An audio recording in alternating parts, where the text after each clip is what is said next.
Kelsey, and my group and I will be talking about the massage therapist as a healthcare provider. Alright, so first off, what is the education required to be a massage therapist? So you have to graduate from an approved massage therapy program, and this usually has to be approved by the state in which you want to practice. So in Georgia, it has to be approved by the Georgia Board of Massage Therapy. Within these programs, you will cover the standard Western massage techniques, along with courses such as anatomy, physiology, kinesiology, as well as some courses related to the theory and practice of massage therapy. There are about 13 of these approved schools in Georgia, and each of them require at least 500 hours of in-class time, along with 50 to 60 hours of supervised clinical experience.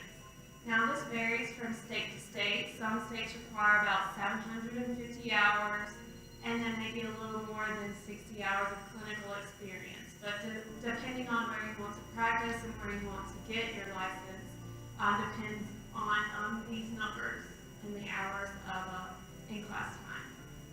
So in order to maintain your license, you have to take continuing education courses, and these have to add up to 24 hours within a 2-year time span, so you can improve your skills and knowledge of massage therapy as a whole. Alright, so in order to get a license to practice massage therapy, you first have to take an exam. One exam you can take is the NCLEX. This is the Massage and Bodyworks Licensing Exam. And this is just one of the exams that you can take.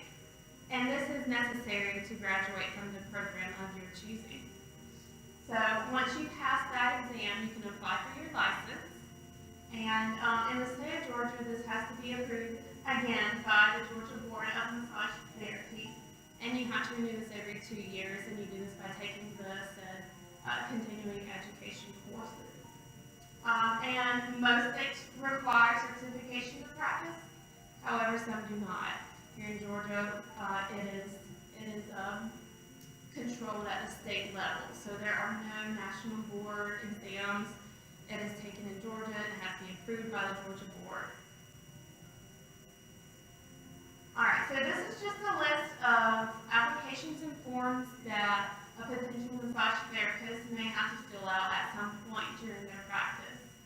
The first one up here is the application for the board to recognize the education program that you have been through, just to make sure it has meet the minimum requirements to become a massage therapist. The second area right here is the application for licensure. Everyone has to take this to practice. And this one right here is called the Decorative Wall Certificate Order Form.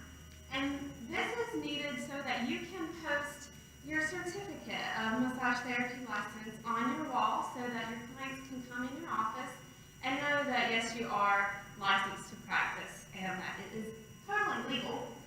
And this last one down here is for out-of-state applicants who want to practice in Georgia and may have a license in a different state and want to practice in the state of Georgia or another state that is controlled at the state level. So like I said, not all states control the licensure, but all the states here in blue are controlled at the state level.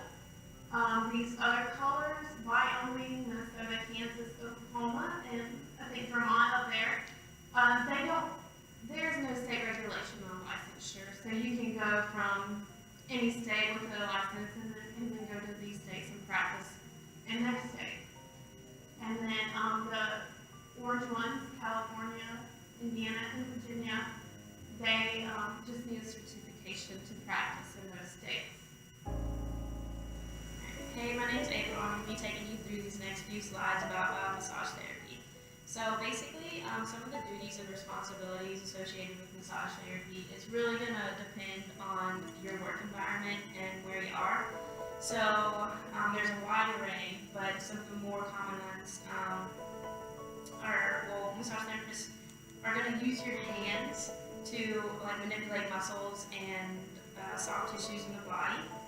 And by using touch, so their whole profession is using touch to treat patient injuries and painful areas of their body. They can also provide guidance in stretching and strengthening and overall like good posture. And some responsibilities is obviously small business owners are going to have more responsibilities than the massage therapist working in like a bigger clinic. And for massage therapy, it's kind of like, you know, anybody or anywhere that you're going to work, you're going to be expected to maintain your work environment and restock supplies and maintain your work area. And you just got to work with your patient to reach the desired effect of treatment. And massage therapists also have the option of specializing in certain massages or certain techniques. And those with some of the skills and knowledge. So in school, you're going to learn different techniques of massage, and some of the more common ones are Swedish massage, deep tissue massage, orthopedic massage, cross-fiber massage, and neuromuscular massage therapy. So you can use any of these different ones depending on your patient. And then for these different massages, I know you've probably seen some massage therapists use some crazy techniques, but they're going to use their hands, fingers, forearms, elbows, and even their feet to manipulate like the muscles and the soft tissues. Massage therapists can also be proficient in several modalities, like some of the common modalities that you'll see within physical therapy as well. So it's really important as a massage therapist to be skilled in performing a physical assessment of your patient, because you really need to be able to identify like what's actually wrong and where you need to focus your treatment. So just as with physical therapy, you need to be able to assess your patient, figure out what's going on, and plan your treatment accordingly. Some of the common skills listed that you need for massage therapy are communication skills, decision-making skills, empathy, integrity. You need physical stamina. You're going to be working a lot. You need physical strength and dexterity. So you can work with your elbows and your feet, but you also need to fine touch with your fingers. And you need time management skills, because who knows how many patients you're going to be able to see or you want to see during a day. All right. So interacting with other healthcare providers. Some, physicians or other healthcare workers have different opinions about massage therapists. The massage therapy, as far as where they are now, is kind of where physical therapy was about 30 years ago, and it wasn't really widely known what physical therapists did, what they were capable of doing, like their education status. That's kind of what we found when we were doing research about massage therapies. We really weren't sure, what the education requirements were, what they actually did, how they interacted with other healthcare professionals. So, and even that, because of that unknown, some healthcare providers will not recommend massage therapy. They don't see the benefits in it.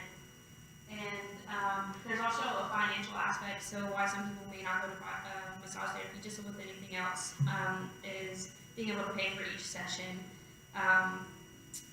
Massage therapy is not covered by health insurance, but it actually is covered by auto insurance. So there's that aspect. Hi, I'm Maggie, and I'm going to be finishing up this PowerPoint by talking about some current issues that massage therapists have to deal with, and some of them are actually really similar to ours, as April and Kelsey have talked about throughout the presentation. There's a lot of similarities, and it's just something that we should be aware of, just in general. So, we kind of already talked about this, but there's a wide disparity in skill level, just because from state to state, some require certification and some don't, and some of the schools have 500 hours of education, in-class education, while some schools have 750 hours, and I think I even saw some schools that required 1,000 hours. And even though they do cover some of the same topics like anatomy, physiology, kinesiology, theory, practice, and even body mechanics and all of that, it's not really wide known public knowledge that they have the skill set that they do, and some are just better at it than others or have different styles like physical therapists do. So another issue that they face a lot of is that some are just insanely overworked and underpaid, and they're just overwhelmed. Because you think about getting a massage and you think about massage parlors, or you think about going on vacation and going on a cruise and you go and just relax and get a massage. But especially on cruises, massage therapists are insanely overworked. They could be giving 70 massages a week and being entirely underpaid by getting paid like $400 a week plus tips. So aside from those, most massage therapists are giving 20 massages a week, and that's where the time management skills come in, and they really have to promote themselves and just get the word out there and try to find a consistent income. Another issue that we talk about as students and massage therapists have to face is body mechanics and just ending their careers too early because of injury, because they are working so hard and they have to do so much, and every massage takes a lot out of them, that a lot of their courses talk about body mechanics. And if you look at the numbers, the average career span is 7 years, which is the time frame of an NFL player's career, which is really not that long, and it's really kind of a shame to have to go through all of that education and have your career only last an average of 7 years. So,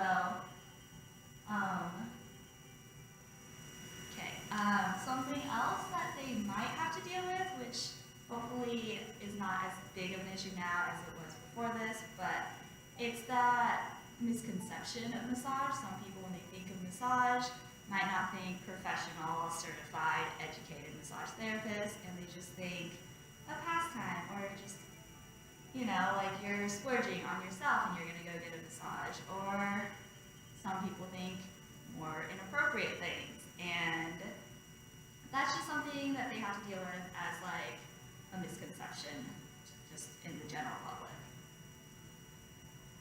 Okay, and we kind of covered this, and it's definitely an issue for us as physical therapy students, but it's also an issue even more so for massage therapists because it's not covered by health insurance, and it's only covered by some auto insurances, definitely not all.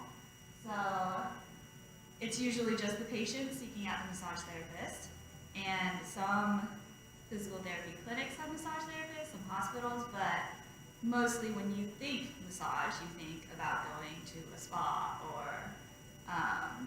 having a massage therapist like come to your house to give you just a general massage. So the payments are usually just given for the massage, not by insurance. It's usually cash or card, and if they were to try to bill insurance for the payment, it would just be so much more hoops to jump through, and there will be just too much of a delay in payment, and this is just something that they have to deal with as an issue.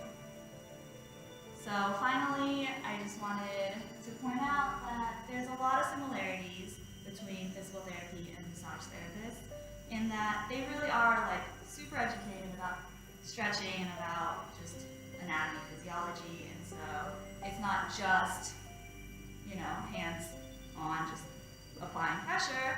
They're applying pressure in ways that are going to relieve tension and aches and pains, and they're stretching the muscles, and they're doing soft tissue release, and you can just tell by all of these things, like, this was just a nice picture that kind of encompasses not nearly everything that they do, but the things that you wouldn't expect, or it's not the first thing you think of when you think of massage therapy.